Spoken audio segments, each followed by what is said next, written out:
Mm.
Mm.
Sabi niya, bukas ng alas 8 ng umaga. Ngayon, nagsimula tayo ng alas 7, alas 8 ng umaga. Yung 3 Kings, alas 12, tatangali. Pag-iipunin ng lahat, ang mga espiritu, pinag-isa-isa na sila lahat at luluklok sila mga tao. Sila rin ang magpatotoo kung sino ang tinakda dito sa lupa. Hindi pa pwede sabihin, pagdating ng oras, sila mismo ang patotoo mga espiritu. Si Moses at bababa, Hari Solomon at bababa, lahat ang tao noon at bababa, at sila luluklok sa mga tao. At sila rin ang magpatotoo kung sino ang tinakda at sino ay pinili. Dahil sila mismo, ang mga leader of leader at sila ang luluklukan. Walang iba ang kanilang luluklukan kundi leader of leader. Dahil ang leader at sila ay ginagalang at sila ang paniniwalaan. Dahil ang sabi ng Diyos, darating ang oras na panahon na para makilala na ang bawat makilala na. Hiling lang kayo, magpatuto lang kayo, darating na ang tagaligtas sa inyo. Huwag kayo mag-alala, malapit na. Taon ito, hindi naabot ng taon ito, malalantad na dahil at nandito na sila, ay namimili na sila kung karapat-dapat ang leader at siya yung lokal. Yung leader at yung ginagalang sa lahat. Yung kapangyarihan sa lahat. Dahil sila ang magpapasang matotoo kung sino ang tunay, ang pinili. Dahil ang mumuklok sa kanila, mga hari at panahon ng hari. Dahil ang tinakda, ang tinakda ngayon at tinakda noon, siya pa rin. Kanya-kanya lang ang kanilang likada pagbaba dito sa lupa. Nandito na ang tinakda. Wala pa rin, ilan lang ang nakakalam. Bilang ang luluklok sa mga leader nila, ang mga banal na mga espiritu, yung mga tao noon at bubuhayin ngayon at gagamitin ang katawan ng tao din para ipakilala sa mga tao din. Dahil ang tawag nila, respect to respect. Hindi ang tao magpapatotoo kung hindi ang banal na espiritu ang lumuklok sa mga espiritu sa mga tao. Yun ang tunay na diwa ng bagong taon ngayon. Ang bagong taon ng Holy Spirit 2026, ang banal ng espiritu mga taong noon at bababa ngayon para at aayusin na buong mundo ay sila gagawa ng kapayapaan, katahimikan at kasayahan. Depende sa mga tao ang kanilang paniwala. Dahil ang tawag doon ay kanya-kanya tayong ligtas. Basta importante, maniwala ka o hindi, nasa iyo ang pasya. Kailangan ka magpasya. Naniwala ka sa banal na espiritu, naniniwala ka sa sarili mo, pagdating ng oras, wala na rin yung katawan, espiritu ka na rin. Doon mo na maalala, doon mo na masisisi kung sino ka talaga. Dahil lahat, pagsamantala lang, ang katawan natin dito sa lupa. So, kailangan natin ay isipin muna bago mag-usig. Isipin muna kung tama ba ang iyong sinasabi at tama ba ang iyong inusga. Yung inusgahan mo ba, ang tanong ba, alam mo ba punot dulo kung sino? Kung hindi usig ng usig ka, di mo alam. Yan din ipapahamak sa'yo. Mamaya isuusigin ka rin. Dahil mabuti, tumahimik ka. Mag-pray ka, humiling ka. Ang nagbigay ng buhay sa'yo sa mundo. Magdasal lang para sa kaligtasan, kapayapaan ng lahat. Sa diwa ng bagong taon, kailangan natin magkaisa, magmahalan, magkakasundo. Dapat ngayon ay yung panahon noon at darating at panahon ngayon, babalik ngayon. Ang panahon noon at panahon ngayon at babalik ang kabutihan. Depende na kung ikaw ay gustong sumali dahil ang Diyos, ang siya, ang nagbibigay pagbabago ng lahat. Ay si Jesus Christ. Dahil wala nang ibang tunay na kaligtasan, si Jesus Christ. Tandaan ninyo, walang sinuman mas mahigit pa ang nagbigay ng buhay sa atin. Yung kayabangan ninyo, yung tagahusig ninyo, may hangganan ka, may hangganan ka anak, di mo alam ang iyong ginagawa. Dahil nakakasakit ka na. Ang sabi ng Diyos, hindi lang siya nakakasakit, sinaktan mo, pati ako sinaktan mo dahil kayo ay inirang ko dito sa lupa. Bakit di kayo magkakasundo? Ano ba ang mundo? Habang nabubuhay tayo, habang malakas tayo, ipakita natin ang pagmamahal natin ng bawat isa sa atin. Huwag natin sayangin ang diwa ng bagong taon. Pag-ibig sa 26 na ngayon, kailangan ay magmahalan na tayo, magbago na tayo. Alisin na ang bawat hindi maganda. Yung sa isang taon ng ugali. Ngayon, ang bago ngayon. Kailangan katahimikan, kapayapaan, iral natin ang pagmamahal ang bawat isa sa atin. Si Lord ang siya dakila, i-respetuhin natin para tayo ay respetuhin din ni Lord. Amen. Huwag tayo baliwalain. Ito ang nakaupo sa krus. Sila rin ang nagutos. Umupo ka at galawin mo anuman ang binigay ko paggagalaw sa iyong kamay. Sundin mo lang ang iyong mga kamay. Gawin mo, isipin mo kung ano man ang gusto mo isipin para sa iyong kahilingan. Hindi ako pwede magsabi sa inyo, hindi pwede ako magsabi kung hindi ikaw ang magsabi sa akin. Puso tayo, huwag tayo humiling magtanong, kailangan tayo mismo. Ibaba natin ang ating ugali na hindi maganda. Tayo mismo ang gusto ng Diyos, ang pagsisisi natin galing sa atin. Hindi humingi ka ng mga taong aral tapos di mo namang gagawin. Kung humingi ka ng aral, gusto mo maging tapat ka sa sarili mo, tapat ka sa Diyos. Kung kuminig ka, gampanan mo, gawin mo. Huwag mo umiral ang pangsarili mo dahil ang pangsarili mo, pang-isip mo yan ang magpapahamak sa iyo. Ang kaisipan, ang siya magbibigay ng kaligtasan. Ang kaisipan, ang siya magbibigay ng kapahamakan. Dahil kailangan isipin muna bago kayo magsalita. Sa pangalan ni Jesus Christ, ang siya, ang tunay ng diwag ng bagong taon, ang kanyang binabaan ng mensahe. Sa pangalan ni ng Ama ng Liwanag. Sabi natin si Yahweh, sabi natin si Yuba, iisa lang sila. Kailangan ang lahat respect to respect.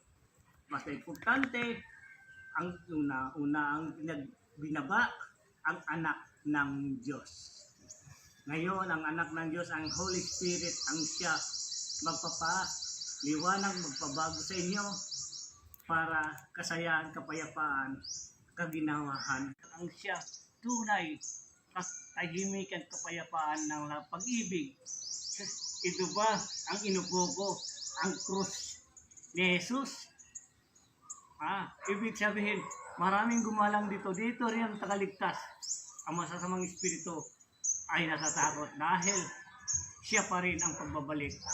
Siya pa rin ang tagaligtas ninyo. Amen? Amen. O ito, ang lahat ng simbolo nandito, simbolo ng pag-ibig, kapayapaan, simbolo ng hari ng espiritu galing sa langit. Pabuhay kayo. Pabuhay rin ang nanonood. Piling ko sa kong Ama, anuman ang bagay ng mga kagamitan at binaba ninyo. Isama mo na ang mga kahilingan. Ang kahilingan ng kapangyarihan ng katagumpayan, ibaba niyo na parang lahat sila ay maging masaya at maging tagumpay. Alisin ninyo ang lahat ng anong maramdaman nila sa kanilang katawan. Kung sila ay magbalik loob sa inyo, depende na Ama sa kanila kung sila ay naniniwala sa inyo. Di nila alam, Ama, kung di galing sa inyo, wala sila dito. Umira lang isip nila dahil ang kagustuhan nila, ayaw nilang katahimikan, ayaw nilang mayroon masasandalan, nasa kanila na ang desisyon. Basta sa akin, Ama, basbasan mo silang lahat ang nagmamahal ang bawat isa sa inyo. Dahil kayo rin ang buhay ng walang hanggang. Kayo rin ang punot dulo at nandito kami sa lupa.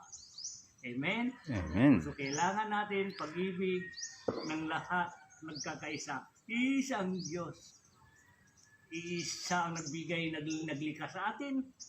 Iisa rin ang naglikha sa mundo. Lahat ng bagay, iisa ang tawag. Ako nga, ako pa talaga, ako yan. Dahil ako ang lahat, ang ginawa ko ay hindi ako pa rin ang lahat. Ayan, ang tawag niya, Alpha, Pi, Omega. Noon hanggang ngayon ay isa pa rin ang tunay natin tagaligtas. Amen? Amen. Buhay tayo. Masusunod, ang sabi ng Ama ay alas 8. Maraming salamat ulit. Hindi ko nihintay ng araw, may bukas pa. Ay mangyayari naman. Magsama-sama tayo. Magkaisa tayo sa pag-ibig ng Diyos sa atin. Lahat yan ang hiniling ko. Hiniling ninyo, hiniling ko rin para sa katagumpayan ninyo. Sa pangalan ni Jesus, dakilang Ama ang tagaligtas natin. Ano man ang hiniling natin, Ama, ibigay ninyo para sa amin, kasayahan namin. Alam namin, pagsamantala lang ang lahat. Kailangan namin po ang inyong pasya. Ang pasya ninyo, ang siya, ang mga katotohanan at tagumpayan. Ama, bigyan nyo kami ng kasayahan, kaligayahan at tagumpayan. Kayo nang bahala. Amen. Amen. Pangalan ni Jesus, dakilang Ama, ang Anak, ang Espiritu. Yun lang ang aking sasabihin. Merry Christmas, Happy New Year. Ang araw ay sisikat na para mamaya bukas ay Happy New Year. Yun lang, hanggang doon na lang ako. Amen.